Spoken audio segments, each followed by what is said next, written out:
여러 가지 여러분들이 취직할 때 또는 그쵸 대학원에서 시험을 치실 때에 실제로 우리가 뭐 예를 들어서 시그마 햇 제곱이라고 하는 요 오차항의 분산의 추정치 이런 것이 우리가 알고 있는 대로 n-2분의 시그마 EI 제곱 즉 잔차 제곱이죠. 자, 요 놈이 지금 요 최소 자성 추정량이 요 놈이 불편 추정량이다. 그럼 이것도 우리가 접근이 두 가지죠. 그냥 이것이 이제 불편 추정량이라고 책에서 얘기하니까 그냥 불편 추정량이겠지. 이렇게 접근하는 사람하고 왜 불편 추정량인지 자, 우리가 불편 추정량을 기본적으로 그렇죠. 증명하는 방법은 요 놈의 기대값이 그렇죠. 요렇게 된다는 사실을 보이면 되는 거죠. 그러면 요 놈이 불편 추정량이지 단순 암기하는 사람하고 요 놈이 왜 불편 추정량인지 우리가 증명을 알고 있는 사람하고는 계량 경작을 공부할 때 실력 그렇죠. 수준 차이가 엄청나게 많이 난다는 거죠. 그러면 이제 공부할 때에 그렇죠. 이거 그냥 외우자고 주장하는 사람도 있고 이거 증명을 알고 접근해야 되는 사람도 있는데 선생님이 계량 경작 책들을 쭉 연구를 하고 공부를 해본 결과는 왜 불편 추정량인지를 여러분들이 증명을 알고 가게 되면 계량 경제가 굉장히 쉬워지더라는 것을 그렇죠. 경험적으로 우리가 알 수 있더라는 거죠. 그래서 각종 어떤 수리 통계적 어떤 개념들을 빠짐없이 선생님은 증명을 해줄 거랍니다. 자, 무슨 말 알겠죠? 그래서 왜 불평 추는데 실제 무슨 한국은행이나 각종 시험에 어떠한 어떤 통계량의 추정치가 불편 추정량임을 보여보라. 또는 뭐 이게 최소 자성 추정량뿐만 아니라 우리가 최후 추정량 같은 경우도 그 의미가 무엇인지 왜 최후 추정량인지 보여라. 이런 것들이 실제 시험에도 나온답니다.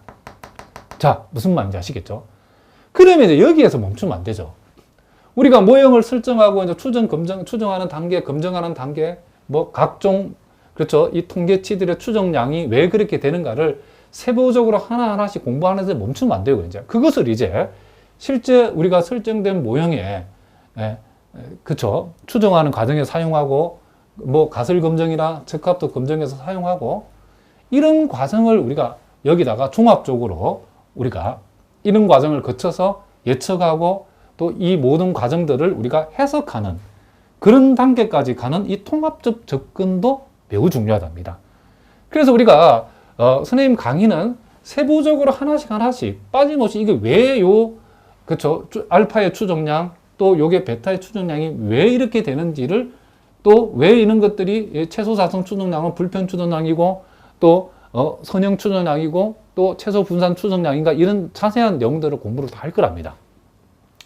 그리고 그것을 이제 적용해서 두 번째 단계에서는 우리가 설정된 모형을 추정하고 검증하고 또 예측하고 해석하는 어떤 통합적 접근을 우리가 할 거랍니다. 그러니까 각 단원 뒤로 들어가면 이제 전체 과정을 한꺼번에 우리가 볼 수 있는 그런 그쵸 연습들을 많이 할 거랍니다. 무슨 말이겠죠? 그 다음에 이제 여러분들이 하나 유의할 것은 요 해석하는 단계에 들어가 보면 요 경제 이론이 그쵸 많죠. 우리가 설정된 모형이 대부분 경제 모형이죠. 그쵸? 그러면 그 경제 모형을 우리가 설정해서 해석할 적에 여기서 요 베타 햇이라고 하는 요거 예를 들면 베타 햇 자리에 뭐 예를 들면 요게 이제 소비다. 요게 아니 소득이다. 요게 X가 소득이고 요 Y가 만약에 소비 지출이다. 그러면 요 베타라고 하는 것이 이제 경제 이론적으로 한계 소비 성량 요 놈이 MPC라는 것을 알고 있어야 해석이 되는 거죠. 그죠? 그런데 이제 사실은 여러분들이 우리가 이제 계량 경제학에서 다루는 이런 해석에 그쵸, 동원되는 경제 이론이 엄청나게 복잡한 정도가 아니고 여러분들이 기본적인 경제 이론을 알면 할 수 있는 내용이랍니다. 무슨 말 알겠죠? 어쨌든 이런 경제 이론도 여러분들이 강의에서는 다루지 않지만 여러분들이 기본적인 그쵸, 여러분 경제학을 전공한 학생들이 대부분이니까 여러분들이 알고 있는 상식적인 경제 이론만 가지고도 충분히 가능하답니다. 물론 이제 우리가 계량 경제에서 우리가 기본서에 다루는 그런 모형만 있는 게 아니고 그렇죠? 각종 다양한 경제 이론들의 그렇죠? 그런 것들이 우리가 여러분 이제 실전적으로 나오는데 그것은 여러분들 앞으로 선생님 강의에만 의존할 것이 아니고 여러분들이 요 세 번째 나와 있는 것처럼 실전 자료를 통한 충분한 연습을 여러분들이 하셔야 된답니다. 이것까지 모든 경제 모형을 다 가져와 가지고 강의를 한다고 그러면 강의를 500강을 해도 모자라죠. 그죠? 자, 그래서, 물론 선생님이 이제 강의를 통해서 실전 자료를 통한 충분한 연습이 되도록 나름, 그쵸, 많은 연습을 가능하면 해보려고 한답니다. 그러나, 너무나 많은 분량을 다 강의에다 다 담아내기에는, 그쵸, 강의 분량이 너무, 그쵸, 수백 강을 해야 되기 때문에, 우리가 한정된 시간 안에서, 그쵸, 허용되는 시간 범위 안에서는 나름 충분한 연습이 되도록 노력을 해볼 거랍니다. 그리고 여러분들이 이제 우리 계량 경제학의 내용을 보면 주로 이제 우리가 크게 회귀 분석을 기반하는 내용하고 시계열을 기반하는 내용하고 요게 한 70대 30으로 이렇게 그쵸 구성이 되어 있답니다. 그래서 대개는 이 시계열 부분이 많이 어렵기 때문에 시계열 부분을 여러분도 학교에서 강의 안 해주는 교수님도 많고 또 뭐 보통 계량 경제학 강의라고 했을 때에 이 부분을 그렇죠. 이 강의하는 사람 입장에서 골치가 아프니까 다루지 않으려고 하는 그런 유혹이 많답니다. 자, 그렇지만 우리 큐스타디 계량 경제학 강의에서는 요 시 계열을 기반하는 여러분 계량 경제학 기본서 부분 뒷부분에 해당 한 30%, 요 부분도 그렇죠. 웬만한 내용은 여러분들 다 다룰 수 있도록 선생님이 강의에 반영할 수 있도록 이렇게 한번 해보려고 한답니다. 자, 전반적인 이제 설명을 했는데, 예, 선생님도 노력하고 이 계량 경제학이라는 과목은 쉬운 과목이 아니기 때문에 여러분도 같이 함께 노력한다라고 하면 웬만한 내용들을 따라갈 수 있도록 그렇게 강의를 구성할 수 있도록 선생님이 노력을 한번 해보겠답니다. 자, 무슨 말인지 아시겠죠? 자, 이제 본격적으로 우리가 정의 1에 나와 있는 회귀 분석의 정의부터 우리 한번 간단하게 한번 읽어보겠습니다. 자, 다 아는 내용이지만은 우리가 단원을 개관하는 정의이기 때문에 한번 읽어보겠습니다. 자, 우리가 회귀 분석이라는 것은 독립변수, 이걸 우리가 설명변수라고도 하고 또 통제변수라고도 합니다. 자, 어쨌든 이 독립변수, 설명변수라고 불리우는 하나 또는 둘 이상의 변수에 기초하여, 자, 요 독립변수가 하나일 때는 우리는 단순 회귀 분석이라고 하고, 독립변수가 둘 이상일 때는 다중회귀 분석 내지는 중회귀 분석이라고 하죠. 자, 어쨌든 이 독립변수에 기초하여 종속변수, 보통 요놈이 x, 요놈을 우리가 y라고 표현하는데, 이 종속변수 y는 피설명변수 내지는 통제된 변수라고도 얘기한답니다. 자, 어쨌든 종속변수라고 불리운 다른 한 변수의 값을 설명하고 예측하는 추측 통계다. 뭐 한마디로 추정하는 통계학이라고 여러분 생각하시면 된답니다. 자, 회귀 분석의 정의는 자, 우리가 간단히 읽어봤고, 우리가 여기서 회귀 분석하고 요 상감 분석의 차이점을 우리 이미 알고 있지만 이것도 살짝 한번 살펴보겠습니다. 우리가 회귀 분석에서 요 독립 변수는 이거 대단히 중요한 말인데 확정 변수, 딱 우리가 컨트롤해서 정해지는 그런 변수라는 거죠. 확정 변수로 가정이 되고 종속 변수는 확률 변수로 가정이 되어 있다. 이것도 여러분 꼭 알아두시고, 반면에 상감 분석은 변수 두 개 다 확률 변수로 가정이 되어 있다는 거죠. 이게 중요한 차이 중에 하나라는 거죠. 그리고 독립 변수에 주어진 값으로 종속 변수의 평균값을 추정 예측하는 것이 회귀 분석의 목적이 에 반해서 상감 분석은 두 변수 간의 선 형성 정도를 추정하는 것이 목적이다. 자, 요 두 번째 차이도 여러분들이 기억을 해 두시기 바랍니다. 자, 이미 다 알고 있는 내용이기 때문에 요걸 우리 간단하게 한번 살펴보는 걸로 만족하고, 자, 오늘은 이제 우리가 본격적으로 단순 선형 회귀 모형부터 우리가 한번 살펴보겠습니다. 자, 이걸 여러분 너무 어렵게 생각하지 말고, 자, 우리가 요 X라고 하는 것을 소득이라고 한번 생각해 봅시다. 머릿속에서. 자, 요 X를 우리는 뭐다? 소득이라고 생각해 보고, 요 Y를 갖다가 이 소득에 대응하는 소비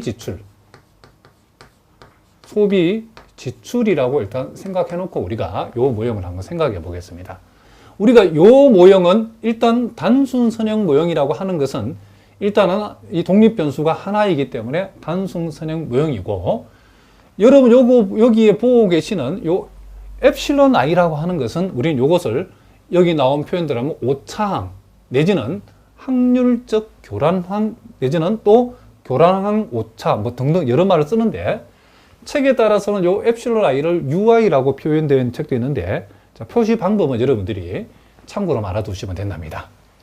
그러면 여기에서 요 사실은 요 엡실론 i에 관한 중요한 전제가 이렇게 5가지나 나와 있는데 어쨌든 나중에 우리가 살펴보기로 하고 우리가 여기에서 지금 여러분들이 명심해야 될 중요한 사실 하나는 우리가 앞으로 식을 전개하거나 계산을 할 적에 대단히 중요한 사실이 있는데 요 X값은 일단은 비확률 변수라는 사실을 꼭 아셔야 된답니다. 요 X값은 우리가 콘솔에서 통제된 기 때문에 확률적으로 나오는 변수가 아니고 요 X값은 비확률 변수다. 그러니까 우리가 나중에 우리가 요 단순 선형 모형에서 우리가 어떤 추정을 실시할 적에 요 X값은 우리가 통제해서 딱딱딱 정해놓을 수 있다는 거죠. 예를 들면 우리가 소득과 소비 지출 함수를 분석할 때에 뭐 소득이 80, 소득이 100, 소득이 120 이런 식으로 우리가 컨트롤할 수 있기 때문에 이와 같은 요 변수 X는 확률 변수가 아니고 우리가 컨트롤하는 비확률 변수, 할 수 있는 비확률 변수라는 사실을 여러분 꼭 기억해 하셔야 된답니다. 반면에 우리가 요 엡실론 i는 밑에도 나오지만은 요놈은 확률 변수랍니다. 그러면 요 오차항 엡실론 i를 왜 설정해냐면 자, 예를 들면 우리가 조사를 해봤더니 소득이 자 800만 원, 자 단위는 만 원이라고 합시다. 소득이 800만 원인 그쵸 가게의 소비 지출을 조사해봤더니 다 똑같지 않죠. 어떤 집은 지출을 600만 원만 하는 집도 있고 어떤 집은 650만 원 지출하는 집도 있고 어떤 집은 700만 원 지출하는 집도 있고 어떤 집은 730만 원 등등등 다 다르게 나타나겠죠. 자, 그것은 우리가 이 소득 800만 원, 소득을 800만 원이라고 이렇게 확정을 했을 때에 소득이 800만 원인 집의 소비 지출은 다르게 나온다. 그 이유는 우리가 소비 지출을 결정하는 소비 지출에 영향을 주는 그와 같은 어떤 변수는 요 X만 있는 것이 아니죠. 그렇죠? 예를 들면 그 가족 수, 어떤 집은 가족 수가 5명이고 어떤 집은 2명이다. 아무래도 5명 있는 가족이 5명 있는 집이 가족이 2명 있는 집보다도 지출이 더 많을 수 있겠죠. 또 어떤 사람은 어떤 문화 행사, 뭐 각종 음악회나 이런 것들을 대단히 선호하는 집이 있고 그런 것에 관심이 없는 집이 있겠죠. 그러니까 그와 같은 문화 행사를 선호하는 집과 그렇지 않은 집에는 분명히 소비 지출 금액의 차이가 있겠죠. 그렇죠? 그러므로 우리가 소득 이외에도 수많은 요인들이 많이 소비 지출에 영향을 주는 어떤 변수들이 많죠. 그것을 우리가 일일이 다 표시할 수 없기 때문에 이렇게 간단하게 통계학자들이 엡실론 i라고 하는 오차항으로 그것을 다 여기에 포함을 시켜버렸답니다. 그러니까 이 y값이 이렇게 서로 다르게 나온다는 것은 그 이유가 요 x값 때문에 그런 것이 아니고 요 엡실론 i라고 하는 오차항의 성질에 의해서 이 y값들이 서로 다르게 나온다. 이렇게 여러분 일단 이해해 두시면 된다. 자세한 얘기는 우리가 또 뒤에서 많이 다룬답니다. 그래서 요 엡실론 i라고 하는 것은 일단 뭐다? 요놈은 확률 변수라는 사실을 꼭 기억하셔야 돼요. 그죠? 그러면 우리가 x가 비확률 변수고 알파 베타는 상수값이기 때문에 결국 요 우변에는 요 엡실론 i라고 하는 확률 변수와 일종의 우리가 확률 입장에서는 상수값의 확률 변수 입장에서는 요놈 전체 이 밑줄 부분이 상수 취급이 되니까 확률 변수는 요놈 하나고 나머지는 상수 취급이 되기 때문에 결국 요 오른쪽 전체에 대응하는 이 yi 역시도 엡실론 i가 확률 변수면 yi 역시도 확률 변수라고 우리가 얘기해 줄 수 있다. 이런 얘기를 합니다. 자, 그 얘기가 이제 여기까지 나와 있는데 자, 그러면 이제 이 오차항 요 엡실론 i라고 하는 요놈의 이 통계학자들이 기본 가정을 우리가 5가지를 해놨답니다. 자, 요거는 대단히 중요하기 때문에 여러분들이 앞으로 우리가 중요한 식들을 증명할 적에도 매우 중요하기 때문에 꼭 알아두셔야 된답니다. 자, 그 첫째는 엡실론 i의 기대치는 0이다. 즉, 엡실론 i의 요 평균값이 0이라는 거죠. 그럼 우리 요 사실로부터 첫 번째 뭘 알 수 있냐면 이 y값, 이 yi의 기대값을 우리가 생각해 볼 수 있다는 거죠. 자, 이 yi의 기대값은 자, yi 대신에 여기에 주어진 모형에 의해서 알파 플러스 베타 xi 엡실론 i라고 했을 때에 자, 우린 여기에서 기대값을 조사할 때에 x가 지금 비확률 변수라고 했기 때문에 x가 비확률 변수이기 때문에 이 밑줄치 부분 전체는 확률 변수 입장에서는 상수죠. 그렇죠? 그래서 요 값은 우리가 기대값을 계산할 적에는 더해진 상수값은 요 기대값 기호 밖으로 빠져나갈 수 있다는 거죠. 그럼 결국 이런 모양이 되어지죠. 그렇죠? 그런데 엡실론 i의 기대값이 여기서 0이라 했기 때문에 결국 알파 플러스 베타 곱하기 xi 이렇게 되어진다는 것을 알 수 있죠. 그래서 우리는 엡실론 i의 기대값이 0이라는 사실로부터 y의 기대값이 지금 뭐가 된다? 알파 플러스 베타 xi가 된다는 사실을 우리가 알 수 있다. 이런 얘기를 합니다. 또 두 번째 중요한 가정은 엡실론 i의 분산이 일정하다.